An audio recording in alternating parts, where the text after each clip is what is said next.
All right, well, it looks like I screwed up the video. Anyway, we had a broken chair here.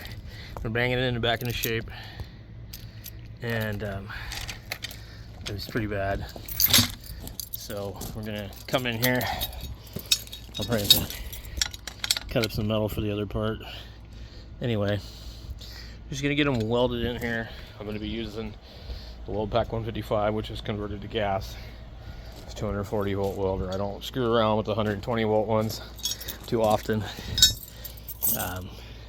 Depending on which helmet works correctly. So we'll try and film it. All right, so I got this plugged in. Turn my gas on. C, A, B, C, D, E. Wire speed should be approximate. Shouldn't be too bad. I gotta get this off of here. This is for my big welder that I got rid of. So we just got real simple stuff here. This is not like a how-to or anything like that.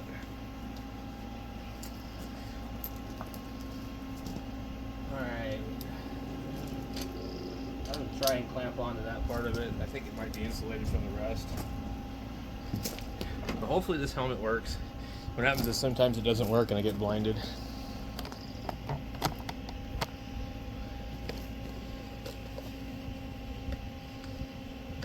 So the first thing I'm worried about is this little piece right here. So I'm just going to put a tack on it.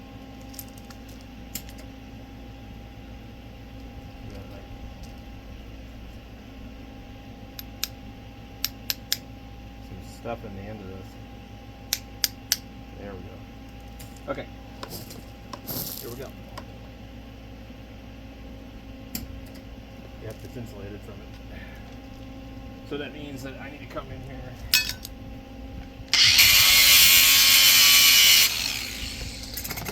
It's underneath the chair. I don't care. I don't care what. If you want good contact, then get a good weld.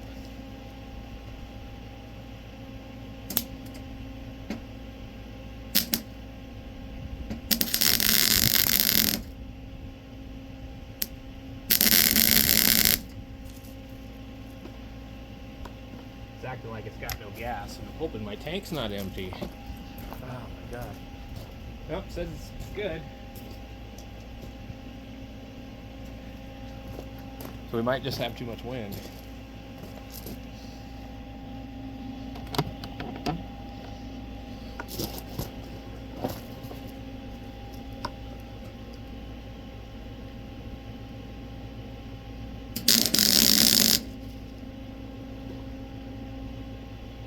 Yeah, it's totally acting like no gas.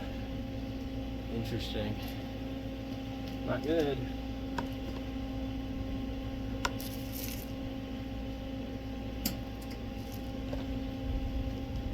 Yeah, in fact, I don't hear any gas. So something's wrong with the welder. Alright, so I don't know if I just paused it or didn't pause it. So literally this wasn't on here. Turned the tank on. The thing's probably empty now. I was welding with something else and I forgot about it. So we'll try really. I gotta go get a wrench. Well, and of course it has to happen at 5:30 when all the welding places are closed. So I can either stick weld it or I can bust out my TIG welder, which is really going to be a pain in the ass, and TIG weld it with argon. I actually might be able to hook up argon to this. There's the shielding gas. I just can't believe I did that. It's nuts.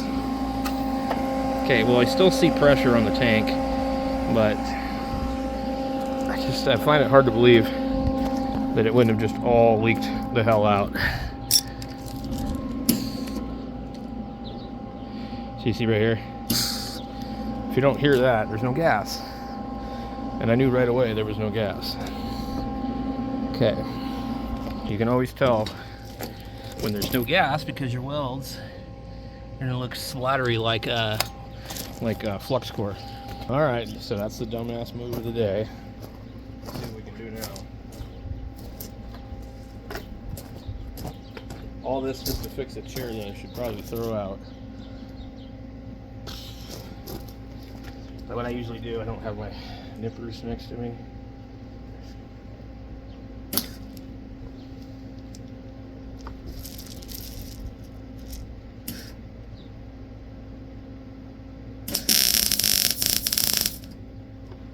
Oh yeah, way better.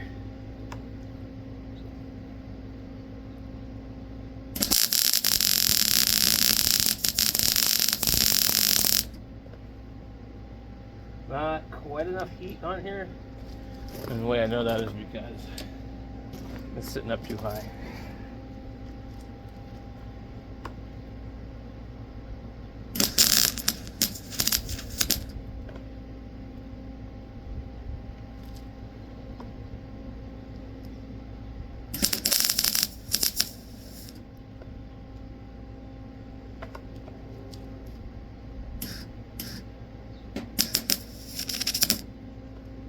Probably too hot now. That's okay.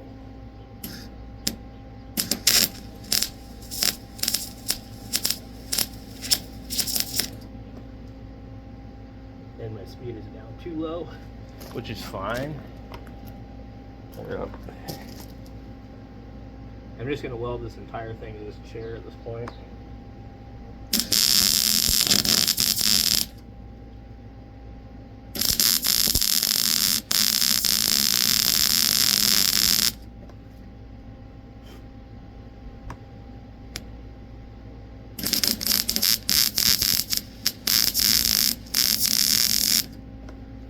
Because this thing, if it breaks again, we're throwing it away.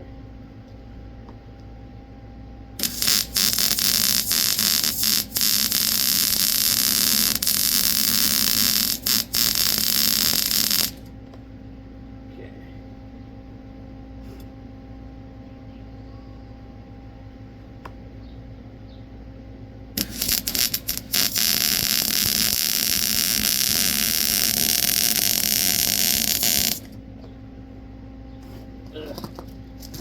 I hate the smell of that crap. So, yeah, just go big. I was gonna be all nice about it, but it doesn't matter.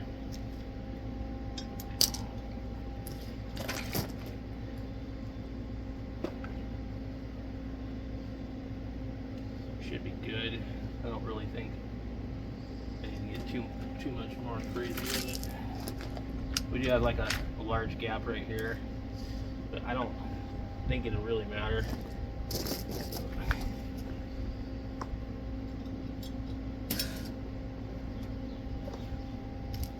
Oh man.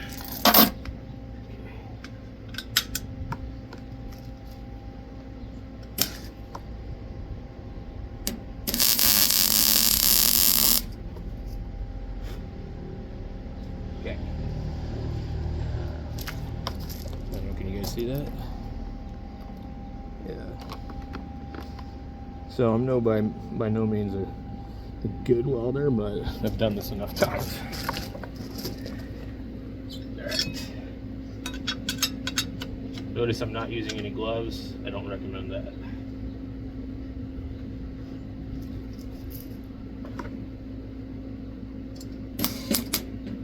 Ow. Of course. So the minute I mention I'm not wearing any gloves, I'm going to get, if it'll focus, I'm going to get a painful burn on my hands. So it only takes a second. But, so now I got to go back and go get a glove. You got to admit that was pretty funny. I'm like, oh yeah, so I'm not wearing any gloves. I don't recommend that. Ow!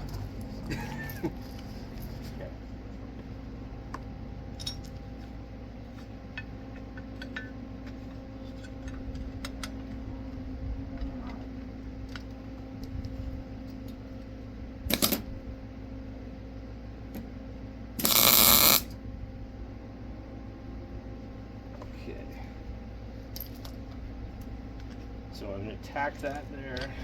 Yeah, my hand's feeling great.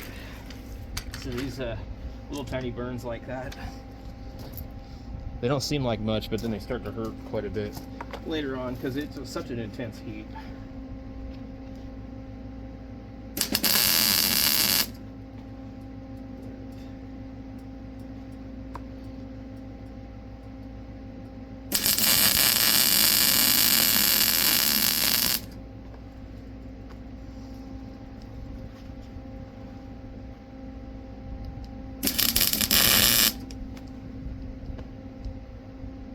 So normally I would probably not weld onto the rest of the chair, but I think this could break again.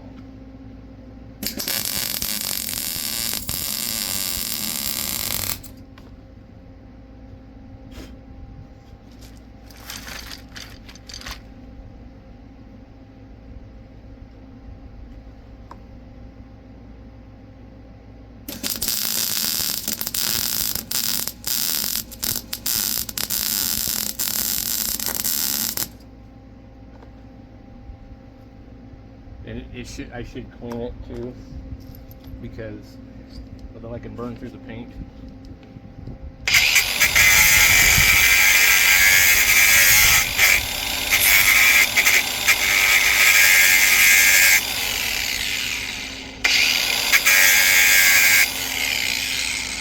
By the way, this is that Goodwill battery I revived.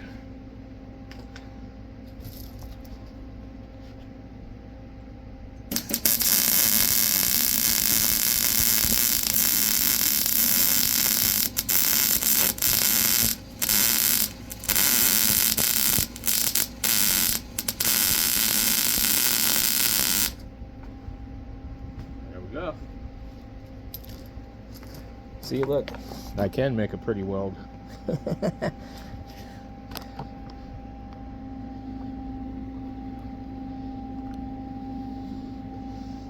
Yeah, wire feed takes, like, you know, a little bit of practice.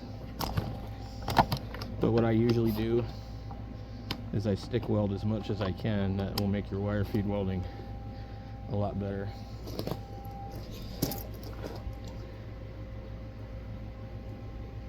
So to make sure that I got everything before I take my burnt hand back in.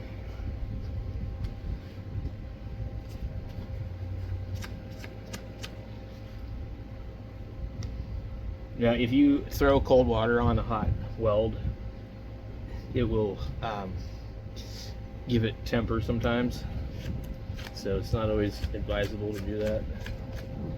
So this should pretty much stop it from, you know, breaking down here. It doesn't mean it can't break somewhere else, but.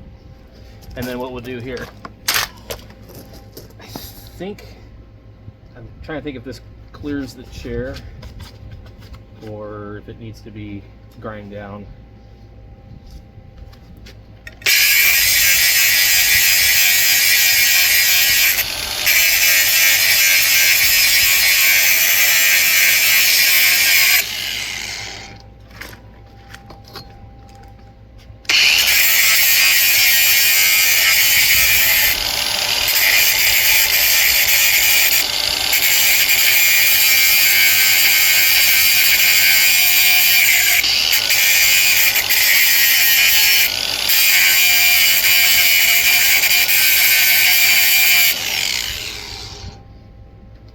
And I'm using a cutoff wheel instead.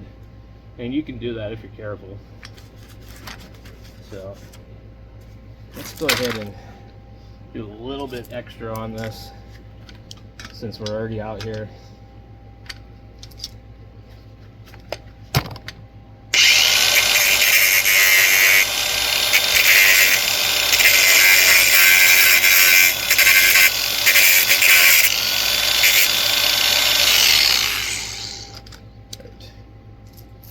I'm just gonna try and get in here.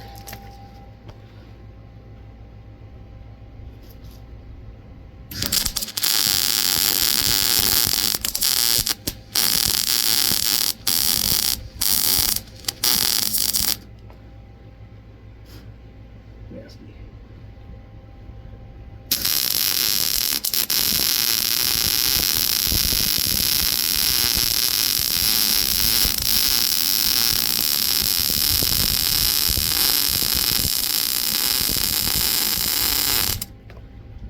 I couldn't even see at the last bit there. Jesus Christ. So that should be good.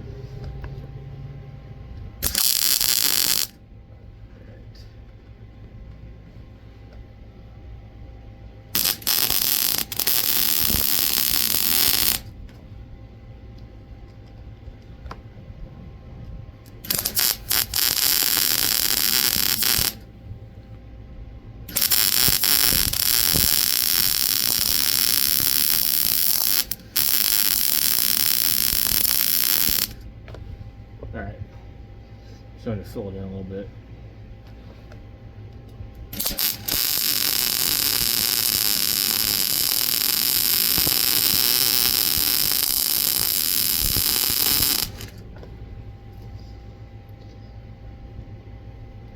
A little overkill never hurt, right?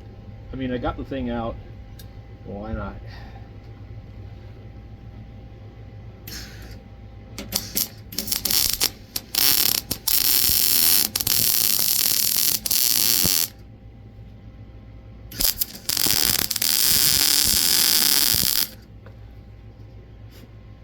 I wanted to weld around that rivet because it looked a little funky.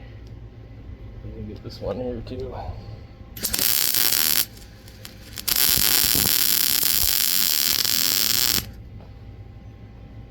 Should be good. Probably hotter than a firecracker.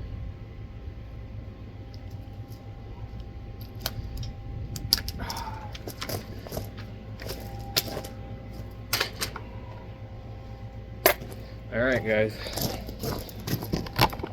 That's one smoking chair.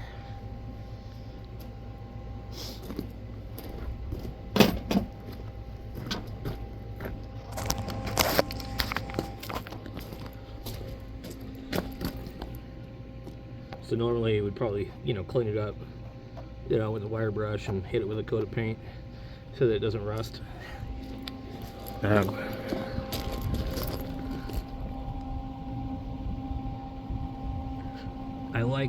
I like using these wire feeds. The one thing I didn't think about is this piece here looks like it's supposed to move.